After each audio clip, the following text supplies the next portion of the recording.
ભરૂચ જિલ્લાના ત્રિવેણી સંગમમાં નર્મદા કિનારે આવેલા મઠ મહેગામ શ્રી હરિ ગોસાઈ મહારાજ સમાધિ મંદિર ખાતે તારીખ 9 અને 10 માર્ચ 2024ના રોજ શ્રી હરિ ગોસાઈ સમાધિ સાલગીરા મહોત્સવ ઉજવાયો। દર વર્ષે અહીં મહાવદ અમાસના આગલા રાત્રે ભવ્ય સંત વાણીનો કાર્યક્રમ રાખવામાં આવ્યો હતો। અમાસના દિવસે હરિગોસાઈ બાવા દેવળ માતા અને સેવક પિતાંબરદાસે જીવંત સમાધિ લીધી હતી, તેથી આ દિવસને સમાધિ સાલગીરા દિન તરીકે ઉજવાય છે। મહેગામ ગામેથી પાલખી યાત્રા રંગેચંગે કાઢવામાં આવે છે, જેમાં હરિગોસાઈજીએ સમાધિ સમયે આપેલા ગરુડના ઈંડા, બાવાની જટા અને દેવળ માતાની કંઠીને પાલખીમાં મૂકી ભક્તો માટે દર્શને લાવ્યા હતા।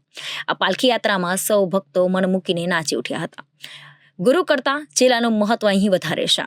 ગુરુ પહેલા તેમના ચેલા પિતાંબરદાસની પહેલી પૂજા કરવામાં આવે છે, જેમાં ભરૂચ, સુરત, નવસારી, મુંબઈ, બારડોલી જિલ્લામાં બગોમરા, તડકેશ્વર, કોસંબામાં વસતા મહાવંશી સમાજના લોકો પગપાળા ચાલીને પાલખી લઈને આવે છે।